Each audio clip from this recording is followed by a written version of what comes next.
Hello and welcome back to Wrestling Retold and Relived with Richie Mars. I, of course, am your host, Richie Mars, and joining me again for another episode is David Cruvachet, David Shea, D-Shea himself. Thank you for joining. Thank you for having me. It's been a fun time. How you Yeah, doing? it's been a long time since I've seen you last. Absolutely. It's been a long time. Long time coming. Like last time I asked you what would interest you in a topic to discuss, and you said the Nexus.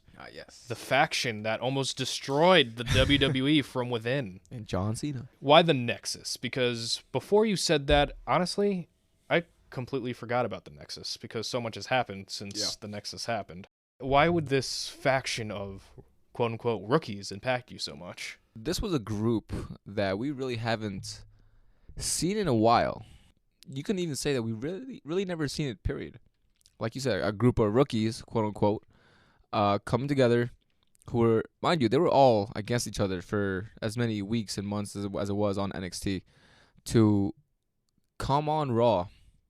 You know, even with the winner of NXT, Wade Barrett, and all the people that he was fighting against all this time, join together and just attack the face of the company.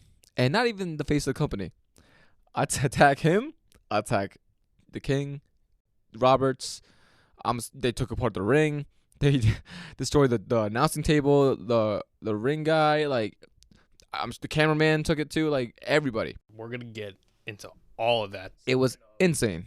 The conception of NXT, which now it's the developmental brand. It's the third brand of WWE. But back then, it was a show where it was kind of like a competition reality show type of deal. To it, Chris Jericho's book said during the weeks they would kind of rank the rookies, the pros would.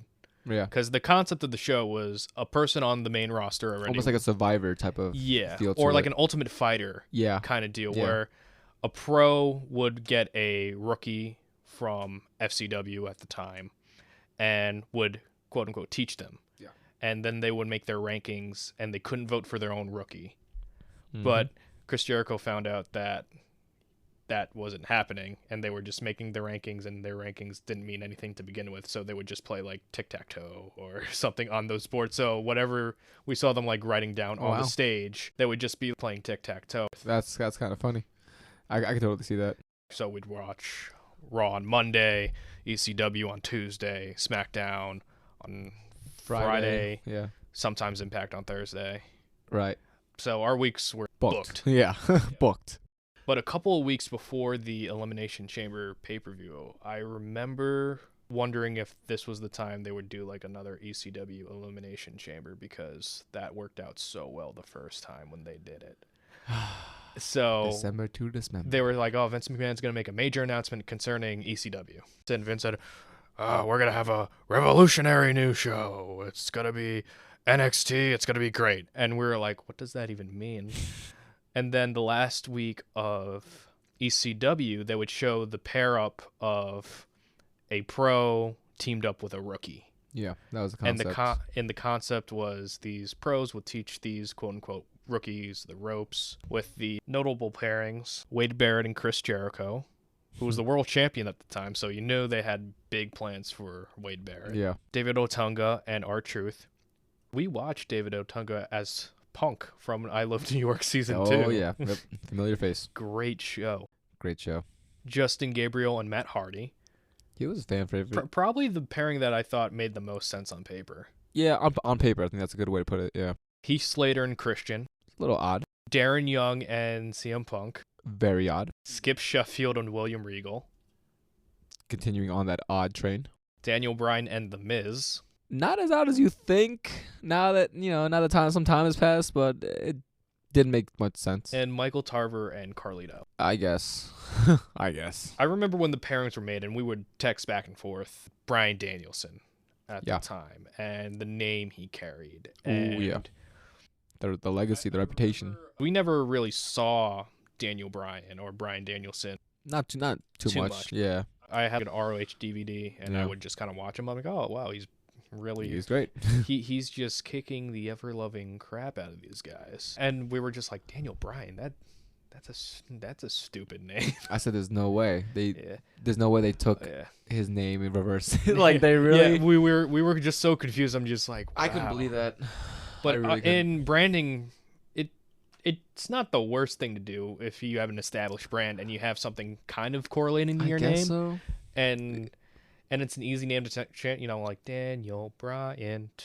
I guess so, kind of. It worked out for him in the long run. I guess so. I mean, I think I would have been fine if he came with a whole different name over than just taking his name. And with this NXT concept, there were a lot of questions. How is this going to happen? Is it just going to be straight up matches? Is it just going to be like segments? But we found out it was going to be competition based, where there were obstacle courses almost. Obstacle courses. With quizzes. And like the winners would get like some weird prizes. I remember one specifically where they were given a word and they would have to make a promo based off that word, which is pretty smart in hindsight because it's like, let's see how you are on the mic. And the winner would get their own theme music. Is that what it was? Yeah, winner. And then it gets even better because the winner was Wade Barrett, not surprisingly, because he was probably the best talker out of all of them. Yeah. All right, Wade Barrett, you won your own theme music so you could separate yourself from the pack, and it never happened. He never got his own theme music. See, that's what I'm saying. Like I completely forgot about that. So and then you say that. There's another one competition where, all right, the winner of this competition is going to guest host Monday Night Raw when they were still doing the guest host deal. And it was David Otunga. I do remember that. And he booked himself in a tag team championship match with John Cena. Yeah. And he's waiting for the tag. He's like, "Come on, Cena, tag me in." And he like had his haircut where it has the Monday Night Raw logo right there. I remember the hair. Which was like, that was that was pretty sick. But it's like he dropped down and I'm just like, he's like, "I did to make a statement." I'm like, dude, you could have been a tag team champion with John Cena. Yeah, and right? Ironically enough, he would actually do later down the line as part of the Nexus. Yeah. Which is even crazier. Remember they were at like a bouncy kind of deal with, forgot what they're, those like poking like the little like American Gladiators would do it a lot. Like you know what I'm talking about, right? Yeah. What's the word for that? It's not a javelin, is it? No, that's a pointy thing. Yeah, it's not a javelin, but I know what you're talking about. Yeah, Skip Sheffield won, and he won for the next week. He was the background of the WWE.com website. He tried to give him more of a personality, but the most engaging program during the NXT was the development between Daniel Bryan and The Miz, in my opinion. That was like a whole like storyline in itself. If you really like think about it, like they never liked each other from day one. The development was The Miz being the pro when he had considerably less experience than Daniel Bryan, right? Which made for some fun banter. So here you have this guy who's dressing like Justin Timberlake, suits and stuff, right? You have Daniel Bryan, who at the time didn't have that personality or charisma until later down the line. Yeah, that was his plan from the beginning. In his book, he said he purposely made his attire plain because he thought a good way to take that direction was The Miz was going to show him how to be like that superstar, but that ended up not happening because we had that first night of NXT with Chris Jericho and Daniel Bryan, and I remember I'm like, all right, that was a good match. Yeah, that was a great match. Yeah, great match. Like within like this 10-minute window. Yeah, and you saw The Miz beat up Daniel Bryan after the match, where it's just like that's your first lesson as a rookie. How did you like the pro rookie concept? I felt like the pros they picked were very random. Some of the pros, like you said, were Chris Jericho was the reigning world champion, and then you have someone like Carlito. Again, not to knock him, but you have like look at these three names: Chris Jericho, William Regal, Carlito. Three different types of wrestlers. One's a reigning world champion in Chris Jericho. William Regal's a legend who's been in wrestling forever, right? Carlito has been more of a mid-carder, kind of a guy who was underwhelmed, has had an underwhelming career, most famously capturing the US and IC title on the first night of each brand. but they're very different. They're all very different from each other. They don't really have any similarities as far as. And I think that's what made it kind of engaging to begin with, to see how these rookies who don't really have much similarities with their pros to then be able to kind of complete. I think the NXT rookie to pro combination that grew better over time and developed that like similar relationship was that Wade Barrett Chris Jericho relationship. Because some worked. I think that was a good example of it working. Mm-hmm. But some were just like, and you can even use like Matt Hardy and Justin Gabriel. That's another one that I think might have worked a little bit, not too greatly, but I think it connected a little more. Like I thought maybe they were gonna have like say like all like established pros, or maybe all lower card pros, like similar pros. Or if they're gonna go from different tiers, main eventer, lower card, whatever, as a pro, maybe they would have the rookie would have a similar, your main not problem, just gripe, one guess, like whatever. gripe criticism was the pros weren't really on the same level. You're a rookie, you get the world champion Chris Jericho as your pro, right? And then you get no offense to Carlito, he's done well, but at that time he was kind of winding down with his tenure. Yeah. Like, which one is going to get the... Right. And then you have a guy more of the rub, so to speak. And the pros' personality, the pros' antics, their in-ring ability, whatever it is, their mic skills, their promos, whatever. It's supposed to rub off on them, right? Typically, you have the rookies who have the pros are heels, are typically, heel, who usually kind of go down that same path of, like, what they are teaching them, right? Obviously, Daniel Bryan was a rare one who was already in the business for many years, and a very established star in the indie scenes. So he was a rare case. But you had even someone like Darren Young, who at the time, Punk was not well liked. He was a heel at the time. Shredded society. Yeah. And Darren Young, he was not really that type of...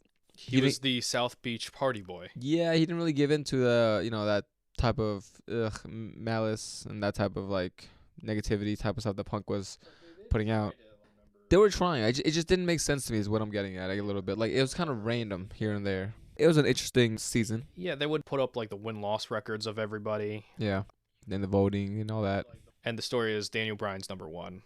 Yeah. Even though he's lost every single match here on NXT. that was always the funny part. Yeah, he was always coming out. But this was by the quote-unquote pros. Yeah. So it's obviously the pros had respect for him. You know who was the biggest star of NXT Season 1? And it's not who you're thinking. The biggest star? Yeah, who got like the biggest stardom from that NXT season. And you're not going to like my answer. I'm going to throw it out there. Let me give you a guess. I have a guess. Uh-huh. Heath. No. All right, my second guess was another one, but I don't know. Michael Cole. Oh, whoa. Because this was the debut of heel Michael Cole.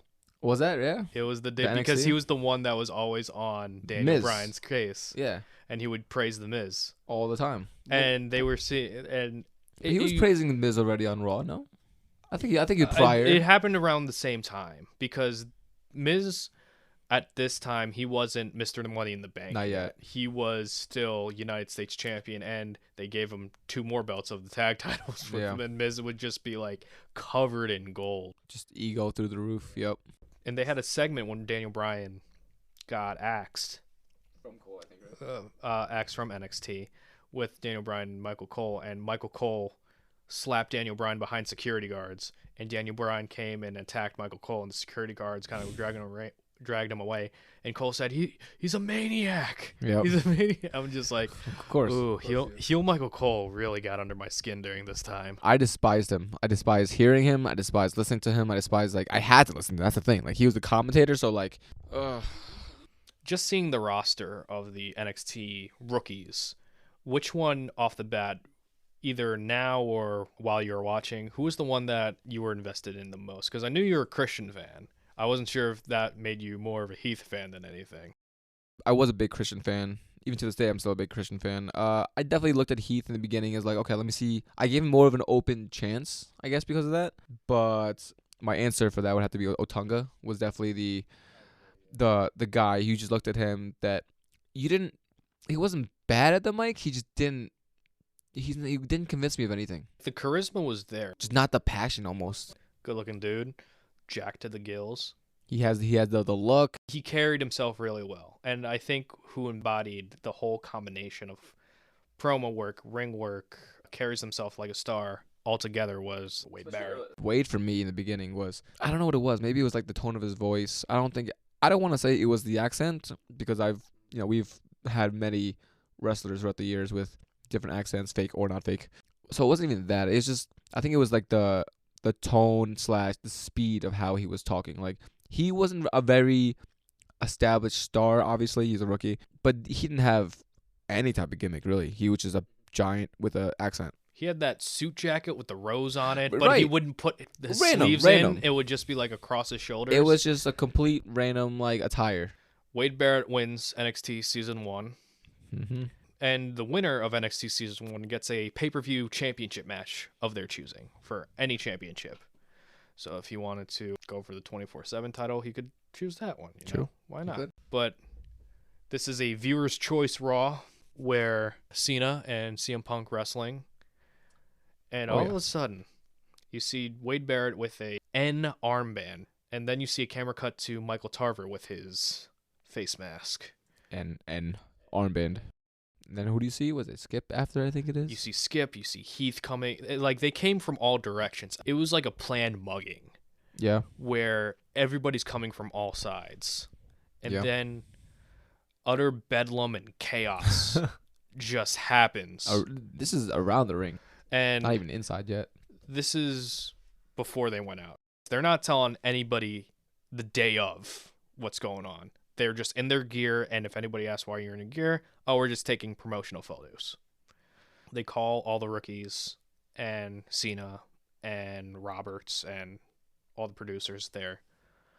There's like a big tarp over the ring, and that's usually done for special events or practices. Right. So top secret. Yeah. Vince explains the idea that, all right, put on these N armbands, and you guys are going to tear up the ring. Cena is going to get his ass kicked. Whoever Cena's facing is going to get his ass kicked. Finley pulls Barrett to the side, gives him an X-Acto knife, and says, I want you to tear apart the ring. And Barrett was confused. He was like, why am I tearing apart the ring? But he later realized, you tear apart the ring. We haven't seen a ring torn down at that point. Not like that. Not like, no. We knew like it wasn't like a trampoline. We knew things were there. We knew like there was like plywood and stuff, but it's like a different type of feeling when you actually visualize it and see it. You see the wood. You see the wood. You see the thin padding. Yeah. They destroyed like the ringside area, the mats on the floor, the tables. And the rules were no choking or spitting, which one person broke. Yeah. And don't attack the HD cameras because they were like 6-figure cameras. Yeah. Because of the HDness. Right. That you got to portray with this beatdown. And these guys just beat down Cena. They beat down the Ringer crew. They beat down the Bell guy. Mark Eden, the Bell guy. They commentating beat up, team. they beat up Justin Roberts. Choked him out. Daniel Bryan choked him with a tie. Yeah. Wade says in developmental, everybody was taught no choking or spitting or anything vulgar. Bryan Danielson only had one match in developmental, and he wasn't in that developmental class. Yeah. So he didn't know what was and wasn't PG. Yeah, that's he also, again, that's the difference between having FCW rookies and an actual established indie star who doesn't know that system. Who doesn't know that system, and really he was the biggest name since Punk. The two biggest names to really come from the indie scene at that point. Now you have Rollins and Ambrose and whatever, but at that point, yeah, those two names specifically, Bryan at that moment was a really big star. He was a really big get. And that visual of Daniel Bryan kneeling on Justin Roberts and just wrapping around his hand with the tie and just yanking back as Justin Roberts' face is turning like red to purple. You can see his hand. I could see his fingers. Veins. Yeah, you could see his fingers trying to like get some air between his neck. And he said it. Justin Roberts in his book, he said it was fine. It was fun. Like it was great. He thought it was like a fun thing to be a part of. Yeah, I don't think he took any malintent or anything like No, that. yeah. And he understood it. He understood, the business. And Bryan yelling at Cena saying, "You are not better than me. You are not better than me." And it was just like, it felt like so real. That's the biggest thing about this Nexus invasion, was it felt so unexpected. Yeah. Here's the fourth wall. We're just going to break all of it. You can even argue it was the beginning of breaking down the fourth wall at some point. And trying to cause like a shocking moment. Yeah. And they did. It was one of the most shocking moments viewing it on television. And like I said before, we would text back and forth when Raw is happening. And we were not only stunned, like I remember there was a period of time where it's like we didn't text anything because we were just so entranced. So shocked. Like, what just happened? Like these rookies who were like, well, most of them were like fun-loving. And then they weren't. And then they weren't fun-loving. You can even say that they learned something from their pros, because by the time they got to that ring and took out Punk and Cena, like, those guys did not look like the same rookies that were there day one of NXT. No, sir. And when they get backstage, someone's like, "Who choked Justin Roberts with the tie?" And Bryan's like, "That was me." And they're like, "No choking." And they say, "Who spat in John Cena's face?" And Bryan goes, "That was me also." Daniel Bryan gets released. Yeah. That Wednesday or Thursday. Few days. Did you think it was angle, or did you think it was legit? I think I might have thought that maybe he might have done something else. If to get fired after you just did an attack like this, like, I thought they were just gonna put out those release statements for all of them. You know what I mean? As like true. Oh, part of the angle. You know? I didn't even think about that, but yeah, no, I didn't think it was real per se. I mean, the command of left field made no sense. For him of all people, the guy who was probably the most experienced person in that ring, mind you. Yeah, it made no sense for him to get cut like that until we find out the reason why. And the reason why, just kind of looking at a company standpoint, I do understand. If you have people like Mattel and you're selling figures, and these guys are legitimately choking and legitimately spitting and doing all these no-no things, if you want to sell your product to children, it does make sense that the company tried to set the example that they did.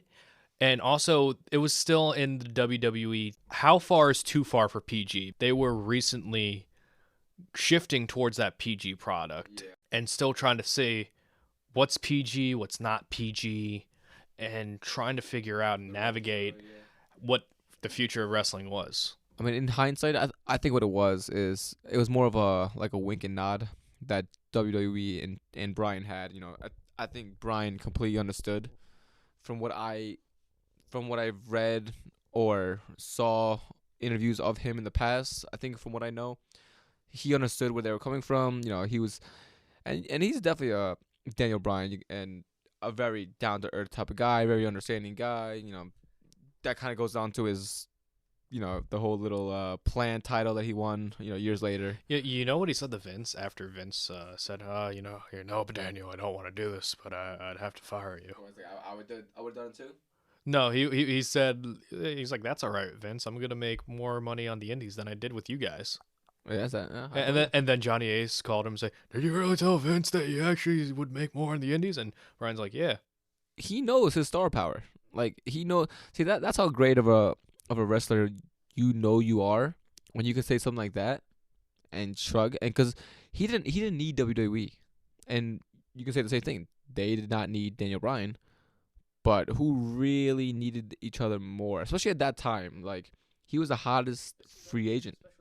And now we go to the next week, and Wade Barrett commandeers the ring with his rookies, minus Daniel Bryan, who they said felt remorse for what they did, and that is the reason why they kicked him out. Yeah, well, that's an interesting angle they decided to put out. Did you buy that cover up, or did you? I mean, did you prefer another way they would go about it? I mean, yeah, that's what laziness is. Just saying, oh, he felt remorse or whatever it was, or you guys kicked him out for no reason. Yeah, that's lazy booking. You can explain it better, or at least make it sound better. Like, there's ways to make it sound more believable than just like, hey, this guy just destroyed the ring one week and then now he's just not here. Creative writing was not there, and that's kind of what, at the end, what doomed Nexus was John Cena and the creative writing. Wade Barrett says the reason why Nexus was formed was because they being the NXT rookies, formed a bond and a partnership. Here's our conditions.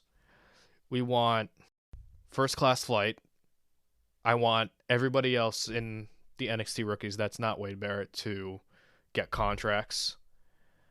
And just making all these insane list of demands. And Bret Hart's like, I got a demand for you. You're fired, you know? And then Wade Barrett's fired. And then later in the night, they attack Bret Hart. Yeah. And they throw him in a limo. And they tell the limo driver, and they like smack on the hood of the limo. The limo's crashing, which I remember us speculating that Daniel Bryan was the limo driver. Who would just like a random limo driver would just like destroy this old man, you know? Yeah, just like for his business, like, you know? The limo driver takes the brunt of it, really. Yeah, so Bret Hart gets taken out. And that brings in part the anonymous Raw general manager. Oh, my goodness. No, this was a bad time. A bad time in WWE, in wrestling, really. Why do you think the anonymous Raw general manager never worked? The better question would be, why did anyone think it would work? I actually have the answer to that. Please. So in Brian Gerwertz's book, he was the head writer of Raw for many, many years. Fellow Long Islander. Works with The Rock now. So he's slumming it. He said that, like the Stone Cold who ran over him storyline, they didn't really have an end goal. Yeah. They were just doing it and seeing what could come of it. Just seeing what's happening, we'll go from there. Yeah, that perfectly describes how that time period was as far as some of the booking. It's like having a mystery, and the great mysteries are usually the ones that you write the twist first, and then you write all the way backwards. Here, it's just, we're going to write everything first, and then we'll think of the payoff, and the payoff will just kind of come to us. And that's sometimes, not how you do it. And sometimes that works, sometimes it doesn't, and unfortunately, this time it did not. Here's an event that we were actually at. We were at the first and last ever WWE Fatal 4-Way. Thank the Lord. And this is before they were called Nexus, so they're still calling them the NXT rookies. Yeah. And so they're running roughshod on this pay-per-view, and it's John Cena defending the WWE Championship against Sheamus, Edge, and Randy Orton. Yeah. The only thing I remember being nervous about, because we were both big Orton fans, this was his hot babyface run after the Legacy. Yeah, you're right. And this was the weird period where he didn't have wrist tape. Yeah, was he was doing the Legend Killer thing again, wasn't he? For a while he didn't do the pose. He did like a variation. He didn't do like the Orton pose, and then he did it after WrestleMania. I'm like, oh my god, he's doing the pose. It's so great. It was great. The Fatal 4-Way, the rookies attack backstage. I remember them just sitting in the arena, and they cut the backstage for some reason. I'm like, why are we cutting the backstage? And then we see the rookies just tear down the set and attack R-Truth, Hart Dynasty. And you knew what was coming. And then you see Cena in the ring, and he's just looking. And then you hear this giant boom at the side. And you see guardrails like falling, and the rookies just taking down everybody. You see Darren Young just run into the ring. Cena just automatically attitude adjusts him. Yep. And then the rookies just beat him down. It's just, it was over after that. Originally, the participants had a pack saying if the rookies come, we have each other's back because we're superstars first. Right. So Edge is trying to beat on them on the outside. I remember that. And of course, Sheamus kind of ruins it, runs in, gets the 3 count, and he wins the WWE Championship. At that point, I was like, I'm happy I saw a title change, but not like this. What was your feeling? I'm just an advocate for, if you're going to do like a title change, you know, you need a pin submission. Like, for a title change on pay-per-view, regardless of how bad your name is, Fatal 4-Way, you need, listen, if I'd rather have had a retain, a championship retain than having a championship change hands like that. You know, it takes some of the excitement away almost, you know, like not even the excitement, it takes the attention away too, because like boom, okay, you have a new champion and obviously just changed hands, but what are you really focused on right now? Are you focusing on who just won the title, or are you focusing on what the hell just happened with Nexus? Right? So at that point, because of because that, you want to make the title prestigious, right? Like that should be your goal. as a company, as creative, whatnot. But by putting the title secondary to Nexus, which I'm not saying it was right or wrong, but you wouldn't want to change hands like that, because then you're taking away from the whole victory. It's just you want to focus more at that point on what Nexus just did and what they're going to do next, as opposed to now, like, okay, Sheamus just won by count out, whatever it is. Regardless, wasn't a pin. Sheamus ran in and pinned him. So, right. But I'm saying, like, you want a more dramatic. Just correct me if I'm wrong. Yeah. Your main criticism of this Fatal 4-Way title change was the attention should have been on the title change, because when Nexus interfered, 100%. It just kind of devalued that, hey, Sheamus won the title. And it 100%. Because Sheamus, before, he also won the title in a fluky way. And this seemed like another... What was it, the table? The table match, Table, yeah. So yeah. And this was another fluky win. And that's not how you solidify... Especially as a young, up-and-coming star like that he still was at that point. And there were still some doubts with Sheamus, at least for me. Of course. No, there definitely were. I mean, for me too. Because he wasn't far development. He just had a look. He was a big boy. So yeah, and it was a good look too. It worked out well for him. Especially with like what was going on back then with and the confusion with Nexus, which we weren't even called Nexus yet. So you still had a lot of questions. You didn't know what was happening. You had guys like you said, Edge and John Cena, who were always bitter rivals, almost working together because they couldn't do their match and they couldn't go about their business without getting attacked at some point in time. Not even them, at any point in the roster. The next night, everybody at Nexus, Wade Barrett calls them a Nexus, right, which makes sense because they're all working together as one. Of course. And WWE has signed them all to contracts, and his title match has been reinstated. To when, we don't really know. At this time, he doesn't say, which is smart because, if you're going to announce, like, oh, I'm challenging for the title right now. But at the end of the night, Vince McMahon was taking credit for Nexus. And Nexus turned on him and then just beat him out to write him off. And then the next week, Wade Barrett was at the board of directors to figure out the punishment for Nexus. When I think he was like getting his green card reissued. Okay. Yeah, so that's why he was off TV randomly that one week. Okay. And the edict that the anonymous Raw general manager made was anyone from Nexus can't attack a Raw superstar, and the Raw superstars can't attack Nexus. Yeah, that I remember. And the loophole around this was the Nexus then attacked WWE legends. Yeah. And took out Dean Malenko, Michael P.S. Hayes, Jerry Lawler, Arn Anderson, and Ricky Steamboat. Just destroyed each and every one of them. We're going to fast forward to the next week. Cena challenged everybody at Nexus. He had a backup plan. He got every one of the babyfaces on Raw. So all the babyfaces are rushing Nexus. But before they could rush to the ring, all the heels, so Edge, Sheamus, Jericho, Usos, they all attacked the babyfaces. And Cena's like, what are you doing? We almost had him. I'm like, yeah, they almost had him. Come on. Just finish him off, right? Yeah, they're right there. I'm like, they're right there. Y'all can put it aside for like 5 minutes. So Sheamus says, look, we all come to agreeing right now that the Nexus, they're not after us. They're after you. If everybody in that ring was smart, they would stay away from John Cena. Because John Cena is what they're after. The target, yeah. Even though Nexus has denied in the past that Cena was the reason, they were just saying Cena was the... Like he was there. He was the biggest name to get their message across. Yeah. Well, I mean, I feel like back then too, Cena was just like on a different level. Like he was, not only was he face, he was just like on a, no one could touch him. No one, like, he could not that he could do no wrong, but he could lose like a month of straight of matches and he would be perfectly fine. Like one Monday Night Raw right after, like. He was untouched. Like, he could do no wrong. The anonymous Raw general manager wants them to call a truce.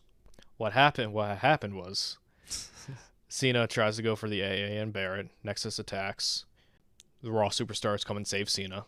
And Cena traps Darren Young by himself because Why not?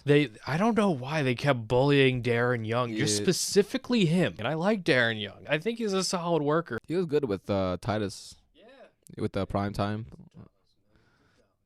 They won the titles. So the next week, the Raw general manager, anonymous one, says God, I hate that. It's going to be 6-on-1 handicap match, Nexus versus Cena, because Darren's taken out. Yep. Why? Because we're good. 6 is a better number than 7. Yeah. We want a nice even number. Yeah. 7's not divisible a lot. Yeah. And then that causes another theory we had. Is the anonymous Raw general manager tied with Nexus somehow? You see, there's a lot of unanswered questions that could have been tied in with this storyline. But they didn't. But they just kind of kept it on its separate branch. There was no swerve type of, or even a certain direction, like a set direction. They were kind of it's kind of like you said before. They were kind of just going week by week and saying all right, this is the reaction to this. Let's try this because of that. And then finally culminates to Cena just gathering enough willpower. Yeah, because why not? Nexus challenges Cena, and Cena's like, aha, but I got these super soldiers with me. And then Cena asks Morrison, Truth, Khali, Edge, Jericho, and a returning Bret Hart. Yes. Jericho wants to be named the captain because with his experience... Oh, and his leadership, this was suit Jericho. Yes. So he was very condescending to everybody, including John Cena. And there was a match made. This was amazing. If Cena won against Jericho, Jericho's off the team. And if Jericho wins, he becomes captain. Yep. So Cena won, but he's like, I don't want to lose Chris Jericho as a partner because again, Jericho's a great win. Yeah. Yeah. But Jericho's like, and then Edge is like, guys, what are you doing? And then Edge leaves with Jericho. So the next week, it's a lumberjack match, Nexus is on the outside. Right. And it's Jericho, Edge versus Cena and Bret Hart. Yeah. Yeah. And the match is a little interesting with that the Nexus aren't attacking Jericho or Edge when they get thrown to the outside, but they will attack Cena. Interesting how that works. But then Jericho starts yelling at them, why aren't you attacking them? And then the Nexus is like, all right. And then they just attack Jericho. Again, there's a lot of the same beatdown strategies going on here. It's just beat down, just a beat down. Yeah. So Jericho and Edge, they flip, and they're back with Team Cena. Yeah. Khali is out, unfortunately. Oh, no. Because they took Khali out. Darn. I'm upset, as you can tell. Yeah. Khali and his amazing So the match skills. is set at SummerSlam, a 7-on-7 elimination match. Yes. Team WWE versus Team Nexus. Or so you thought. But only little difference in that. So the Miz goes to SummerSlam, and he doesn't have a match. And Jericho's saying, look, with your Money in the Bank, you're United States champion, you'll be a great addition for the team. And the camera slowly pans out, and it's just Edge eating a Slim Jim because they were having a partnership with Slim Jim at the time. And Edge is like, yeah, it'll be great. And Edge is not paying attention. He's just eating the Slim Jim. This is Edge, this is Edge the year before he retires. And you could just tell he's like, man, my body's hurting right now. So disinterested, yeah. And he's like, but I love him. I love Edge. Of course, yeah. He's Hall of Famer. But he's just snacking on the Slim Jim, not paying attention. And Miz is like, oh, yeah, I'll think about it. And Jericho's like, I think we got him. And Edge's like, yeah. And he just goes back to eating his Slim Jim. Listen, man, he had his priorities straight. I get it. Yeah. Slim Jims are good. It's good source of protein. Exactly. And the Miz cuts an in-ring promo and basically says, I'll think about it. And then not. He cut a promo for about 5 to 10 minutes, and the ending was, I'll think about it. That's all that. Yep. Gotta love the Miz. Yeah. That's what he does. The Nexus also attacked Dolph Ziggler and Kofi Kingston earlier in the night. That kind of goes back to what you were saying with their attacks, kind of just spewed all over, and just to show dominance, I guess. I think that's what the overall, like, we're not gonna be pushed around. We will attack anybody and anybody, and that'll just be what happens. Yep, and this was the make or break moment for Nexus, because whether we'd like to admit it or not, and it definitely was though. It definitely was. Like we want to admit or not, the Nexus did have a short shelf life in that a team of rookies, quote unquote, can only work for so long. Yeah. Because they weren't they weren't 7 superstars. They were 7 people that combined into one superstar. And it's not even that. It's even if they had at least something of character, each one, like, I mean, you look down the list and you can say like maybe one thing about them, like, okay, Michael Tarver, boxer, MMA guy. He has the face mask. Yeah. Okay. So he clearly has some sort of history with that. Darren Young has the hair, kind of looks like John Cena. Yeah. Barrett is a old Englishman, bare knuckle boxer guy. Like it's just what he does. Justin Gabriel. And I will with Justin Gabriel, even though he didn't like establish himself as a character, he's an athletic guy. He made the 450 splash look devastating. Yeah. But that was the only thing he can do. Yeah. Was that one move.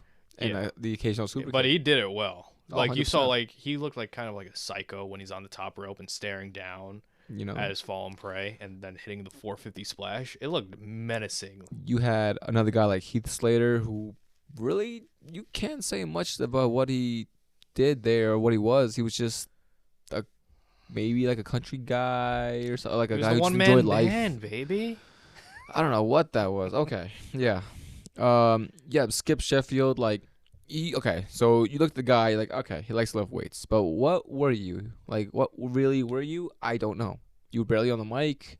You didn't really do anything too crazy. Like he was like a cowboy at first, and then he really turned the corner once he did the Ryback. Right, but even the cowboy, like, he wore a hat before he had He had the vest. Yeah, but it didn't nothing about him stood up like cowboy. The main crux of it is just like these were 7 different randoms guys. 7 randoms with nothing behind them. And they were just all Nexus. Yeah. That was their personality. It wasn't a faction where you could tell who was who. And what was worse about Nexus is they didn't the screen time that Nexus had, attacks or not, they didn't establish anything in that. That was time being wasted. Like you had, down the line, you had, champions like with Gabriel and Slater, and then you also had them, form a new group down the line. You know who did Nexus better? Who? The Shield. Yeah. Oh, see, I don't even. They're not. I can't even say that because I think the Shield were similar but different. The reason why I say they did it better was one, it was a smaller group and believable that you could get taken out by 3 of them, because once you got rid of 1, 2 more would pack on you. With Nexus, it just seemed like a lot of noise. It was just random people thrown in, combined with you had guys like Ambrose and Rollins had a name and a legacy beforehand. Sure, not many fans knew about Reigns, but he also had a family legacy that you knew about. So they had something to them already. There was that common bond, and with the Nexus, besides Barrett, they had nothing. And to an extent, Otunga, I didn't know what their different motivations were. It was the same motivation, but what were the differences to really make them stand out? But that superstar was Nexus. It wasn't Barrett. It was a stable. It wasn't an individual superstar. Yeah. Until it becomes more, we're going to put the focus more on Barrett, which turns out after this SummerSlam match. Yeah, I mean. So we get to the SummerSlam match, and Miz comes out, and Cena's like, whoa, you're way too late. The 7th member of Team WWE is Daniel Bryan. Yep. So Daniel Bryan gets signed back. There's your plot twist right there. As a surprise. How'd you feel about Daniel Bryan being the 7th member? And I have a funny story about this too, but you go on. In the beginning, it didn't really make too much sense. Like I mean, if you, like, I don't know. like he never, to be honest, even when he was attacking, he never stood out to me as like a guy who would be a heel, especially in that state, in that state of how he was. He just scrawny kid, like he looked like somebody from like high school. You would not think he was anybody special or mean or anything like that. So he didn't have that look of like intensity of like, okay, I can take you seriously. So when he came back as a face, that was more believable. But like what it was is it didn't make sense storyline wise. Like they really went, to the wall with like him and Nexus in the attack and then Cena and this and that, whatever. And to bring him back is now like, I mean, I get it to an extent because like you're bringing him back to kind of almost destroy what he, quote unquote built, but it seemed like it was a move that kind of was just thrown in there just to make it seem like on paper it made sense. But if you really think about it, it didn't really, well, it comes back, it circles back to the reason of why he got kicked out in the first place.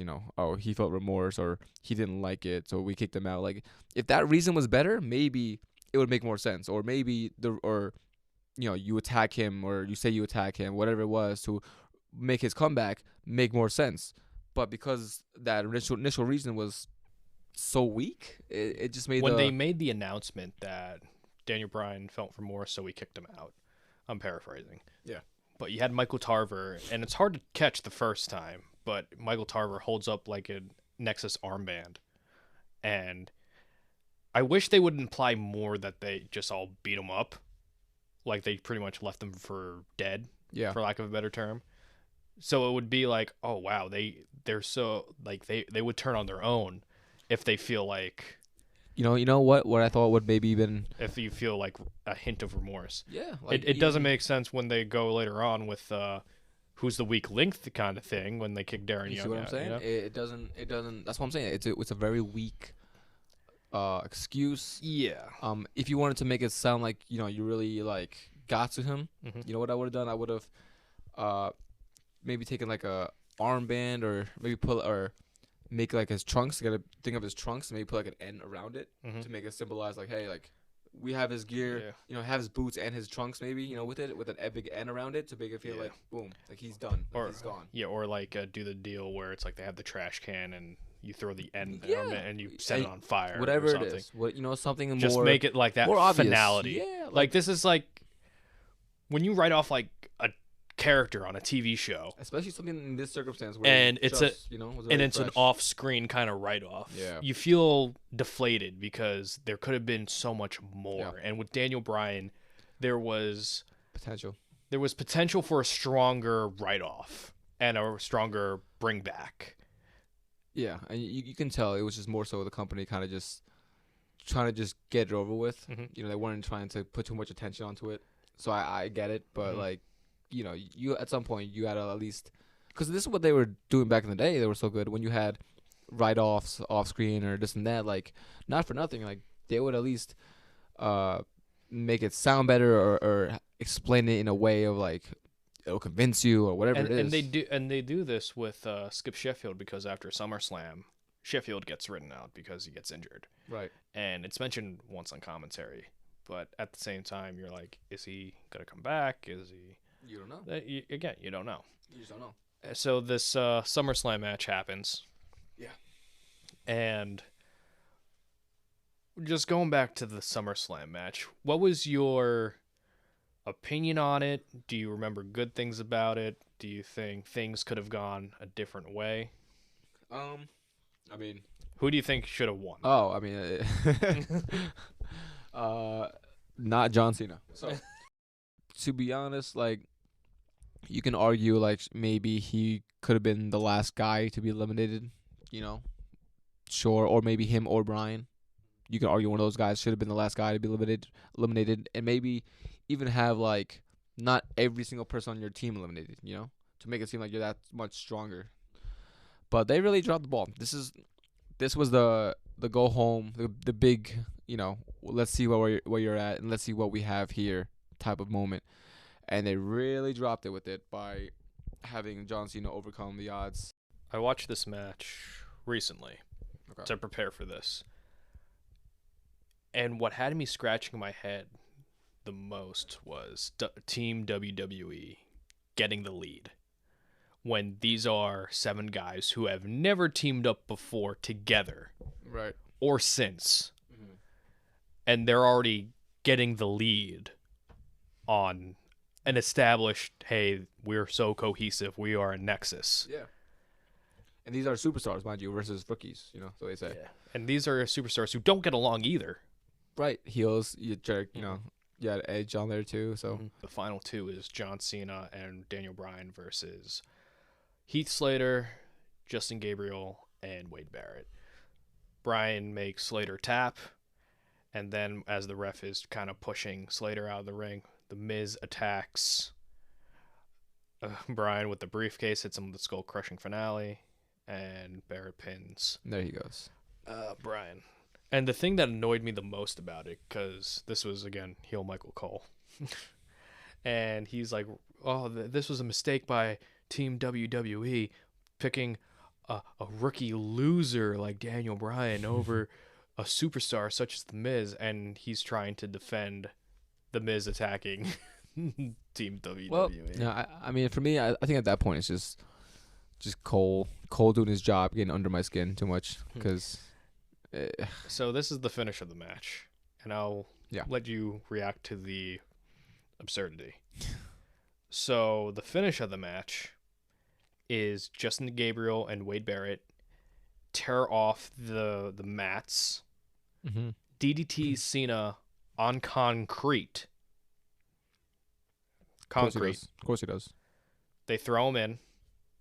Gabriel sets up on the top rope for the 450. Goes for it. Cena moves. Pins Gabriel. I remember that, yeah. I remember that and thinking that was so weak. Like, in what way?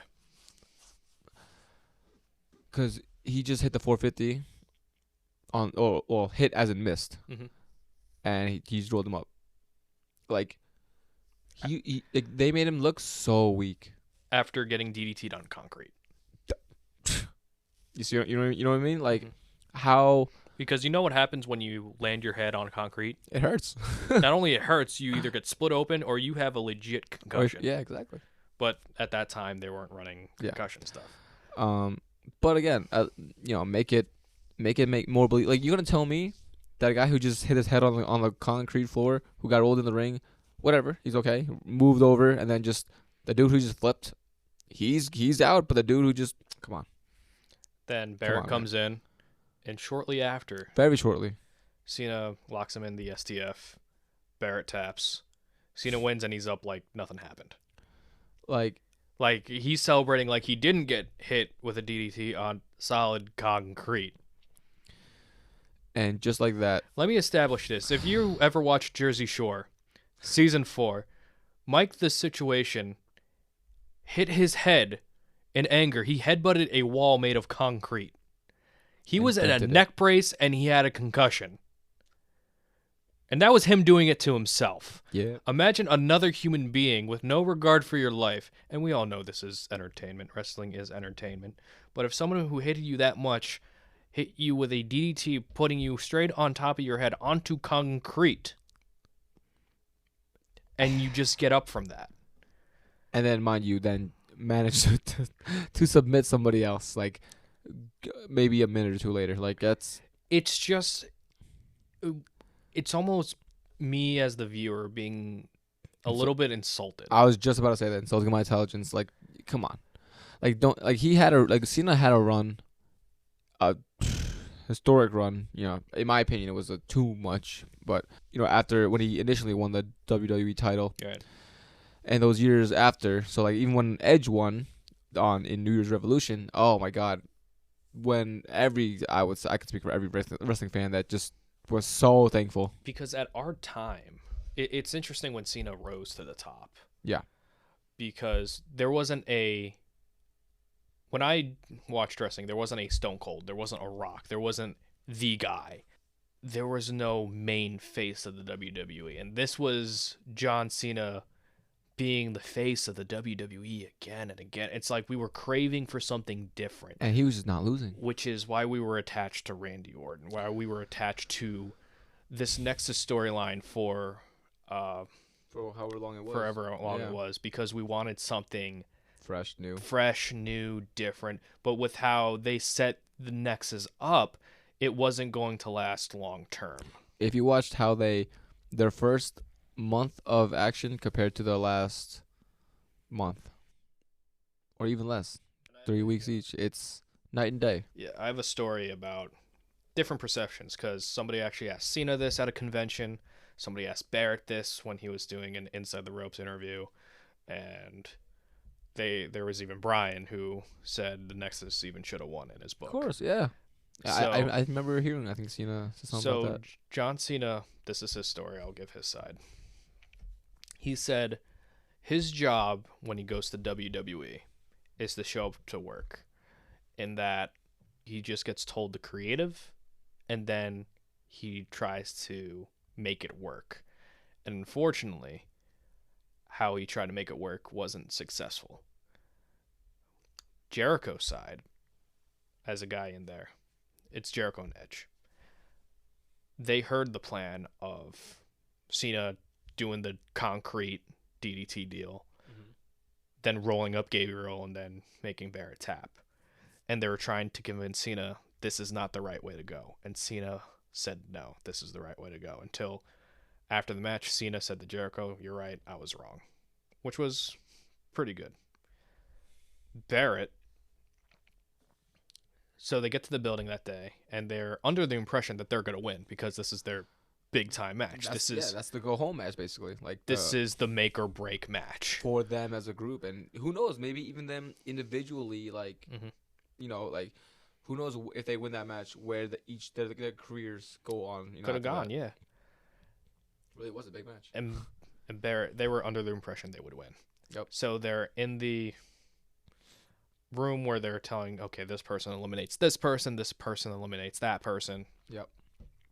Everything. And then it ends with, and Cena makes you tap out to the STF. And they thought he was joking. They thought the agent was, or Barrett thought the agent was joking. Wow. So they went to Vince, and they say, what's the deal with the finish? And Vince said, SummerSlam needs a happy ending. I remember something like that too, actually, now that you say that. Yeah, that does sound familiar. Yeah, SummerSlam needs a happy ending, and this is why it should go. So it's for the kids. Barrett said he doesn't believe that's the reason, but that was the reason they were told. So this is not me, just with the facts that were presented. Yep. Or the sides of the story that were presented. Cena, I don't think, lobbied to win,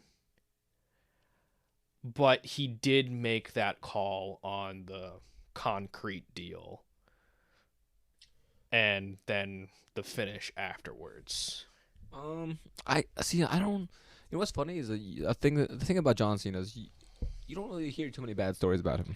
Like not too many. Like you hear, like I know there was the whole Alex Riley thing. There's but I don't know the extent of that, or if it's even like true / sour grapes. You know, it's always like two things. Because it's really tough when it's really tough when it's like you have the biggest star in the company and having the star of the company and somebody speaking out against it and saying, oh, that's just sour grape. Because it's like, again, it's like he said, she said at that point. I mean, I have to believe that no one in life gets to a high position without stepping on others. And especially then, I'm not sure if they were planning WrestleMania at that point, but the next year's WrestleMania was going to be revolved around Cena, Rock building their rivalry. Yeah. So, of course, Cena's going to have to look strong before that. So, it's a real, we could speculate on if Nexus was going to win, if Team Cena was always slated to win. We could always speculate that all day long. But the important thing is, this was the make or break moment for 7 guys at this point in time. And unfortunately, it just came crumbling down. Yeah. It was not. I mean, I have to imagine I don't know if the reason of them not winning is true or not. I mean, it sounds like something Vince would say, but also sounds like something he doesn't even need a reason for. Mm-hmm. It's his company. He can do what he wants. Basically, yeah. Cena, my view on that is like, I could see him accepting that he was wrong about something. I could also see him kind of being stubbornly a little bit, be like, okay, no, we need this. But at the same time, like, this man is smart enough, I feel like, to know when things work for his favor and not for his favor. I know he's done more for superstars, I think, in recent years and even later years from that Nexus angle. So it's a possibility that maybe, like, he was just more so thinking of himself still, not so much of the other people. I can see what you're saying. Now, like, in the past, what do you mean, almost in 23, so at least 2015 or something like that. Since he started going part-time almost, he started putting more people over. Yeah. He wasn't always like that, you know, for better or for worse, whether it's him or not, I can't say. But, you know, I could see him, you know, being like, hey, no, like I gotta win.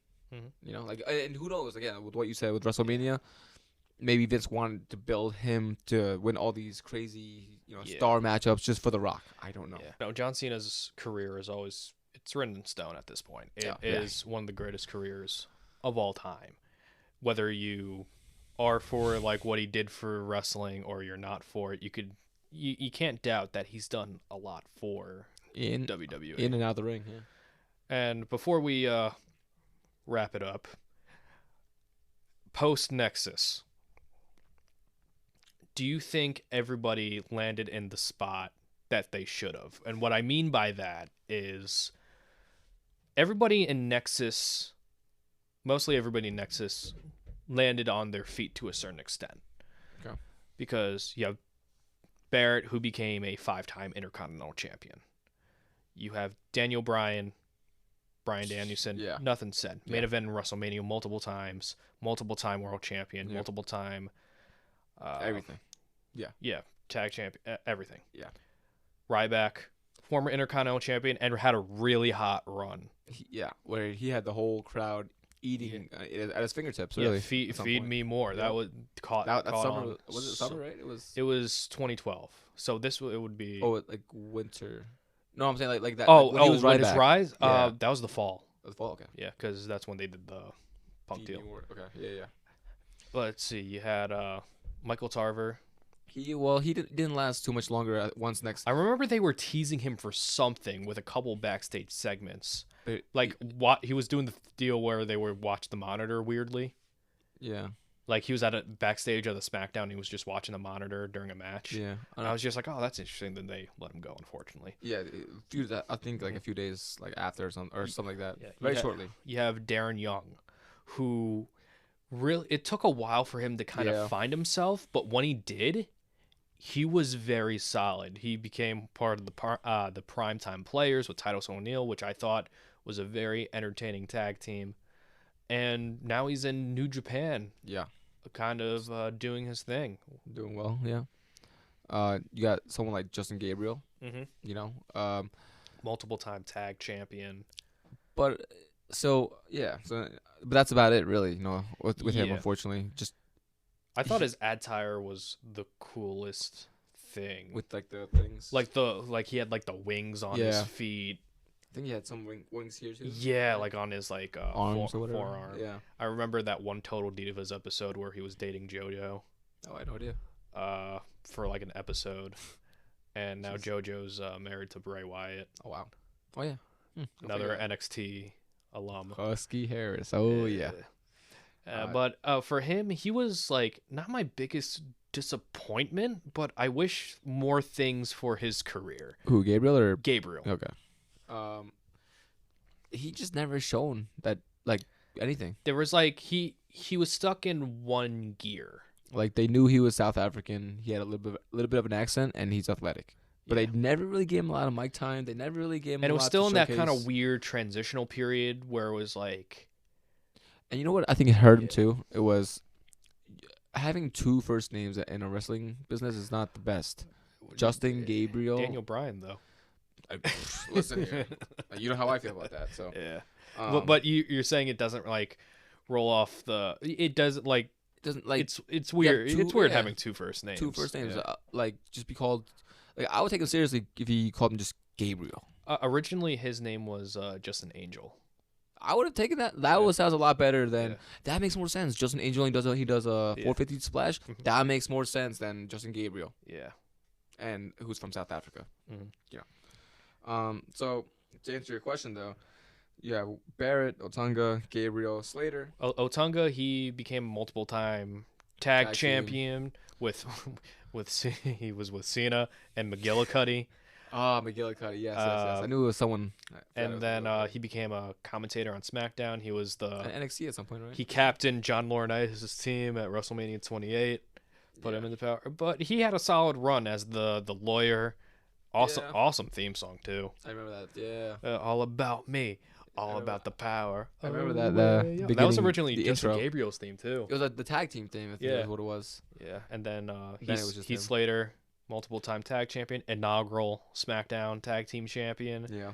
A bunch of memorable moments. He's got a lot of kids. Slater. Yeah. He's got kids. He's got a lot of kids. That was one of the greatest segments with Brock Lesnar. It's kind of hard to say because these guys really didn't have enough time individually to really create a character or really showcase whatever character they need to showcase.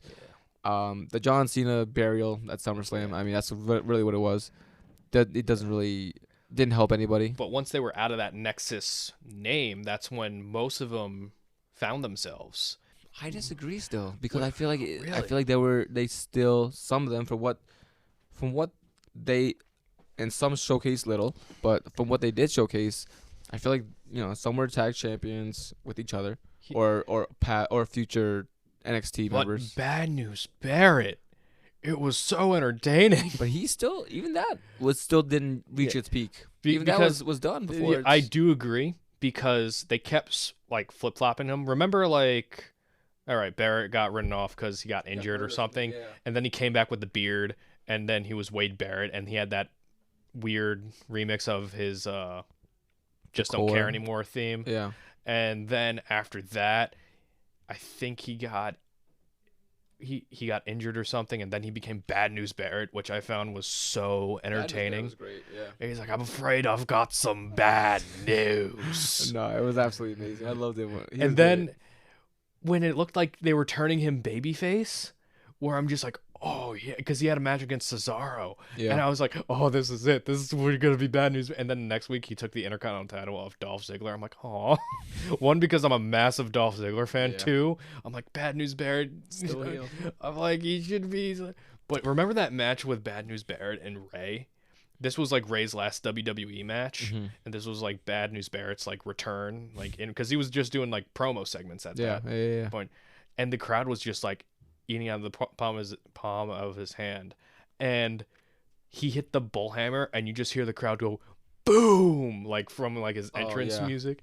I'm just like, oh, this is it. This is what Barrett was meant to do. Just throw elbows and just like tell people bad news. This is great. Absolutely, literally. Yeah. No, he should have gotten a world title run too.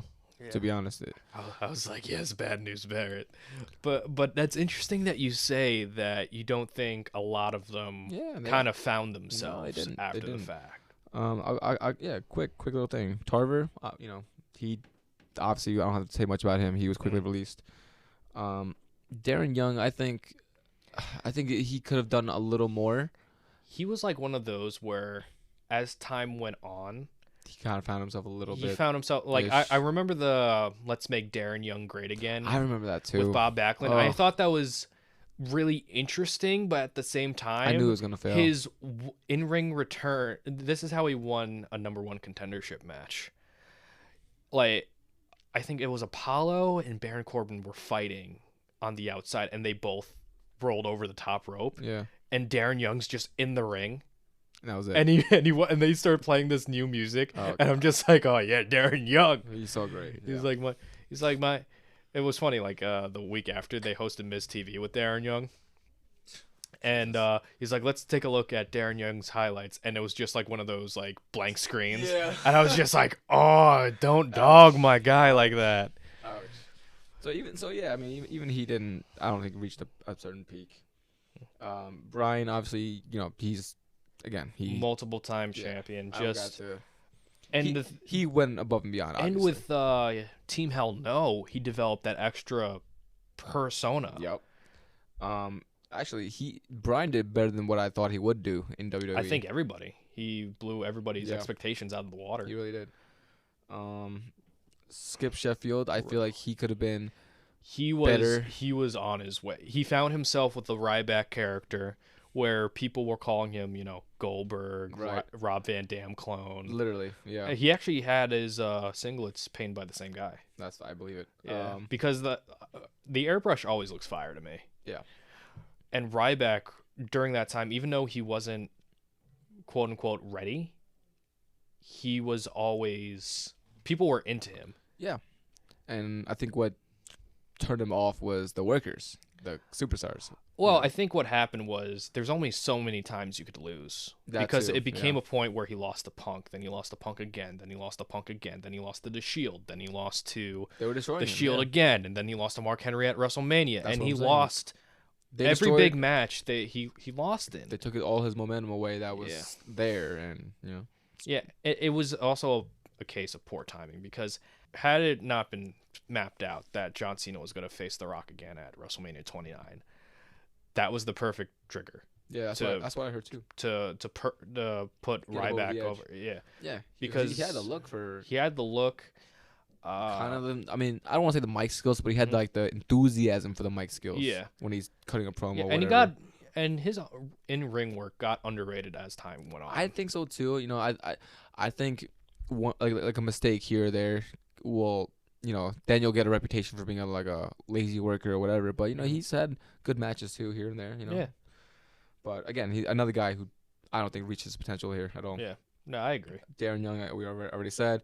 Slater, to be honest, I don't think he had much. He was in the position that I kind of expected him in. But I didn't realize how entertaining he'd be. Yeah, I agree. Yeah, I mean, I guess he kind of fits what I thought he would be, but I think he kind of did a little better, to be honest. Like, I think his work with Rhino really changed a lot. My favorite his seriousness. My favorite part of that whole Rhino team up, they did an interview at Heath Slater's house, quote unquote.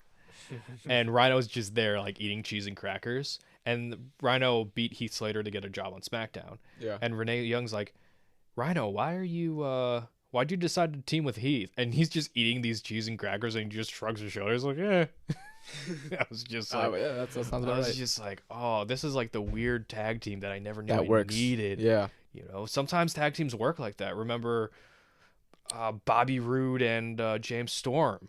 For a while, it was just Bobby Roode with the robe and then James Storm with the cowboy hat and the beer. And then they morphed into Beer Money. That was one of the greatest teams ever. Oh my goodness. Yeah. It's we could do a whole episode on opposites. Opposites attract. It's literally what that was. Yeah. And that was just amazing how they Heath and Rhino kind of made this story. They made it work. Not only they made it work, but it was fun. It was a lot of fun and got Heath over in a big way. Yeah. Justin Gabriel, I mean that's a guy who I think could have been more if he was built better, but for what he had, he never. You take that 450 away, didn't really have much. His luck was nothing crazy. I thought he got more interesting as time went on. He grew out his hair. He started teaming with Tyson Kidd for a bit, and then it just kind of. It just got stale. It was just one of those they were just using him just to use him. He didn't have any, and I think it hurt because momentum. When you face the same guys over and over again, then how are you going to develop? How are you going to being on Superstars? It doesn't really help if you're not on TV or that. So Otunga's a huge miss, but I blame Otunga more on Otunga. It was one of those things where I think the company and his develop was more focused on his outside relationship. I think so too. With him dating Jennifer Hudson. Yeah. and them just they actually got divorced. Did they? Yeah, wow. They got split. Yeah, go figure. He needs a lawyer. And his character work was pretty solid. You know, being the lawyer suck up to Johnny Ace. But once Ace kind of left, then he transitioned more into like the pre-show panels and the commentary, which like I didn't mind him. He didn't really do much for me though. To me, he had the same charisma he did on the commentating mic as he did on the ring mic. Oh, and like as his in ring work. No. Like okay. he has the same charisma. Right. Okay. Like when he talks in the same tones and the same mannerisms, like in the ring. There's no inflection in his voice. No, it's just very like I'm talking.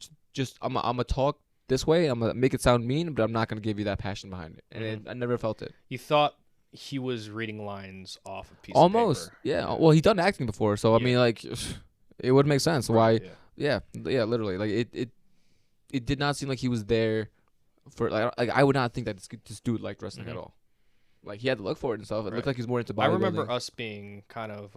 I wanted to like him. Yeah, it was one of those things because we were a fan of him from I Love New York. But like he just never clicked. He was just very green, like not green, but just it just like he looked like the perfect superstar. He just never had that factor, that drive, I guess, to be great. I don't know what it was, but it just never was that.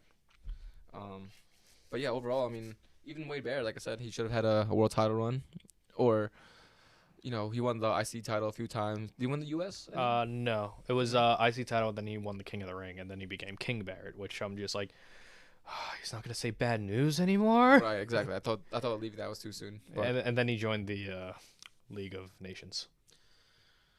Yeah, which was a whole separate thing, but that's kind of we'll discuss it later.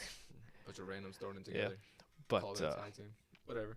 But yeah, overall, in your opinion, if you were to look back on the greatest hits of the Nexus or recommend anything of the Nexus, what would you recommend? I think you just have to look at all their surprise attacks. Like I think that what they're known for are the gang ups, the team ups of coming out of the crowd, 6, 7, 8 people at a time, and just attacking anybody and whoever's in the ring. Because that's really what it came down to. Like it didn't matter who was in the ring. If they were there, you better not be because they'll make it be known. Yeah, my recommendation is definitely that first night that the Nexus formed, and probably the Legend attack. Yeah, because how they took apart the Legends was really smart. Even without even without Barrett, they were a cohesive unit, and that showed. Which I think would have helped the Nexus more if they would develop away from Barrett and just kind of develop their own personalities, but instead they never did. Instead, it focused on Nexus being the superstar, not the superstars themselves. Yeah, or at least do both. Don't do one or the other. They put only the energy because, like you said, it was more of a week-to-week basis. Like, all right, let's see what we do this time, and that's. I mean, I'm not in the inside, but I don't think that's how you do things. I think you need to plan it out a little better so you have options, down the line. So it just kind of showed to me that Nexus always kind of had a shelf life. And I think with the story of all these rookies kind of running roughshod on everybody, sooner or later it's going to get tiring to a point when you're just that's why attack. Even though a lot of them, like you said, were entertaining to see and just seeing the beatdowns of everything. Oh, it can go so far. After a while, it becomes how many times can we see them beat up John Cena? How many times can we see them beat up Evan Bourne? How many times can we see them beat up Randy Orton? Which makes what we were talking about before, the SummerSlam match continues to be such a big game changer because that was really the turning point. Like, okay, are we as a group or even individually gonna go forward? Like, who knows? If they win that match, yes, I'm sure they do split up at some point, but who knows? Maybe Gabriel and like Slater or whatever, they're not tag champions, but maybe they're like more coherently together. Maybe they're more fluid together. Who knows? Or who knows what other like relationships can be, and not just thrown together. Right, exactly. But like when you win a big match like that, like you're gonna take the next step.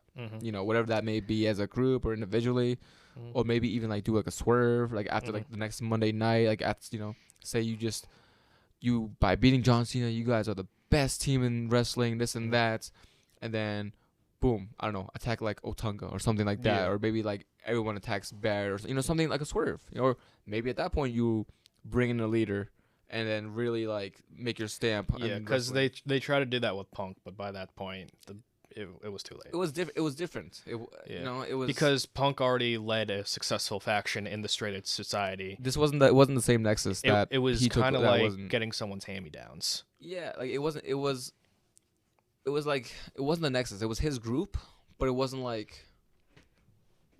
the Nexus anymore. It was just like another Punk group that he is elevating because he's that great. Attempting to elevate. Right, exactly. Yeah. But that same Nexus that was there in day one was not the same one that he had gotten with. And even after the fact, now that I'm thinking about like Punk's Nexus, technically in that Money in the Bank 2011 match, he was still with the Nexus. Yeah, he was. Which is mind-blowing to think, because that was the most overlooked part of the Nexus, that they were a part of a 5-star match. Well, that goes to show that, by that point, the Nexus were kind of on the way out. Yeah. So that goes, like I said, to everything what we've been saying, creative, and that's why you need that go home match to. Yeah. You need that win. You need that win to solidify yourself as a force, or else this happens. Yeah. And here we are talking about something that doesn't exist. And fortunately for us, the WWE successfully did an invasion-like angle with the Shield, which worked. Which worked because fewer people, defined personalities, common goal, but you could still tell. It was a good idea. Yeah. It was a great idea. It worked for a little bit, but it was never going to sustain, success. Yeah. All right, everybody. That was Wrestling Retold and Relived with Richie Mars. Of course, thank you to my friend, David Shea. You can't find him on anywhere. Don't try looking for him. And if you do, he will find you. True that. All right. Thank you very much, and we'll see you next time.